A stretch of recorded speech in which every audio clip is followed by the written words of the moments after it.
Stel je voor, je hebt de liefde van je leven voen, maar kennen hem of haar net meer zien. Het oerkwam de 20-jarige Egbert Miedema van Haans en zijn verloofde, de 20-jarige Susan uit Amerika. Begin januari leerden ze elkaar kennen op een cruiseschip, maar troch corona waren ze uit elkaar squort. Arune man die ging de grenzen dikwijls hiepen voor lange afstandsrelaties. Dus helle Egbert joet zien Susan van Schiphol op. 5 januari ben ik aan boord gekomen. En volgens mij was het 8 januari dat we elkaar zagen in het theater. Zij zat er, dus ik kwam er, ik ging naast haar zitten en dat gebeurde gewoon. Dat is liefde op het eerste gezicht. Dat op de televisie hij ze in boeken geschreven. Het is echt zo. Tegenwoordig is het hartstikke makkelijk. Je drukt op een knop en je hebt verbinding zowat.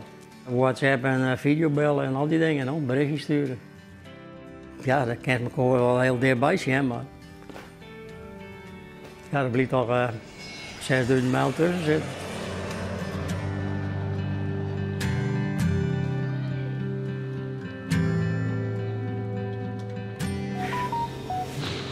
Just landed.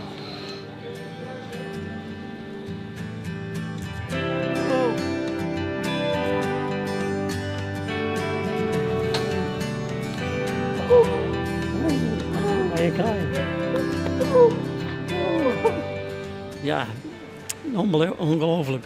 Ik heb alleen nog contact via WhatsApp en dan zie ik haar. En nou is het nou real, het is nou echt. Een long flight. Yeah.